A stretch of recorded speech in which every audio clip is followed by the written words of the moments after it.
Aujourd'hui, nous nous protégeons de tout. De la société, des autres, de la précarité, de la solitude, de la vieillesse, etc. Résultat, nous ne vivons plus le moment présent et ratons ce que nous essayons justement de sauver. Voyons comment fonctionne ce phénomène, le principe de précaution. Dès l'adolescence. L'adolescence est le lieu de tous les dangers. Craignant la drogue, la délinquance, l'alcool, les bagarres, les parents se sentent impuissants à les protéger et, partant de là, balisent le terrain très tôt avec toutes sortes d'interdictions. Pourtant, l'adolescent a conscience des dangers et éprouve de la peur. Il faut bien comprendre que la tâche qui consiste à passer d'un corps d'enfant à un corps d'adulte est difficile. Difficile aussi d'assumer le passage d'un statut d'enfant à un statut d'adulte dans une société où on vous a laissé entendre qu'il n'était pas sûr que vous ayez votre place. Toute initiative parentale risque d'introduire un effet de boomerang. Pour l'adolescent agressif, l'essentiel va être de s'armer de patience et de surtout ne pas rompre le lien. Pour l'adolescent en fuite, les parents doivent faire attention au comportement alimentaire de leur fille. Concernant les garçons et leur addiction aux jeux vidéo, il existe des groupes de parole spécifiques. Pour l'adolescent apathique mineur, on peut faire appel à des institutions capables de les prendre en charge, capables de leur faire retrouver les règles qui leur ont manqué. Les majeurs n'ont quant à eux pas beaucoup de solutions, à moins que leurs parents n'emploient la manière forte. Le malaise des trentenaires.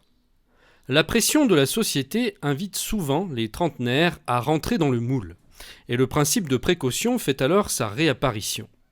Il n'est pas rare que le jeune adulte se voit accepter un travail alimentaire qui suffira à procurer un confort modeste. Les filles, passées les années d'insouciance, vont revendiquer leur droit à avoir un enfant, un mari, une maison, ce qui peut paraître démodé. Certaines femmes vont se réaliser et s'épanouir au travers de leur maternité et d'autres au travers de leur carrière professionnelle, alors même que l'horloge biologique rappellera à l'ordre ces dernières. Ce qui fait question quant à l'authenticité de ce désir, c'est qu'il s'exprime essentiellement par rapport au regard des autres. Il est important de ne pas confondre ce qui est de l'ordre du désir avec de simples mesures de prudence, comme faire un enfant pour ne pas regretter plus tard, se mettre en couple pour ne pas vieillir seul, se charger d'une famille pour oublier ses projets, etc. Changer de vie. Une fois installé dans le quotidien, arrive souvent, à un certain âge, une remise en question, un besoin de changement. Le principe de précaution fait alors ici une nouvelle apparition sous forme de pas en arrière que l'on fait lorsqu'on n'est pas prêt ou lorsqu'on sait qu'une telle décision pourrait engendrer des bouleversements dans sa vie.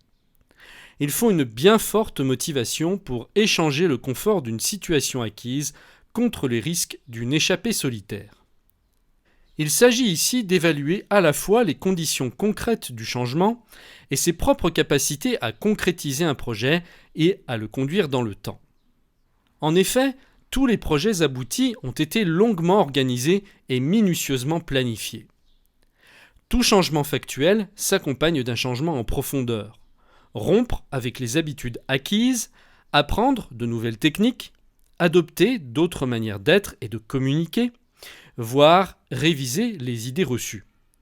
Et surtout, on change pour aller vers quelque chose et non contre ou en réaction à quelque chose. Ce que vous allez apprendre dans la formation, le principe de précaution ou comment rater sa vie en essayant de la sauver, de Michel Declercq. À travers cette formation, vous apprendrez à reconnaître tout ce qui nous pousse à passer à côté du bonheur, de la joie et de la liberté. Michel Declercq vous donnera les clés pour vous aider à vous libérer de cette surprotection. Suivant un plan chronologique, vous découvrirez comment ne pas rater sa vie en voulant trop se préserver du monde extérieur.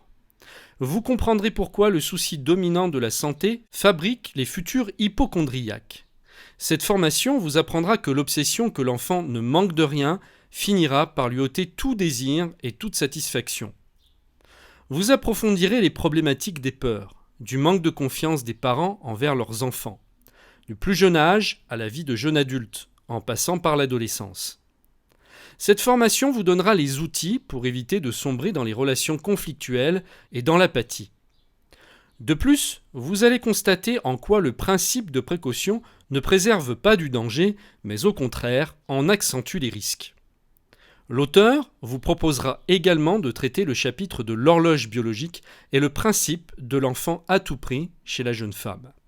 Enfin, nous nous interrogerons sur les composantes de notre vie d'adulte, confort de la maison, statut social, pression familiale, perspective de la retraite, celles qui conduisent la plupart d'entre nous à renoncer à profiter d'une nouvelle vie, peut-être d'une dernière chance.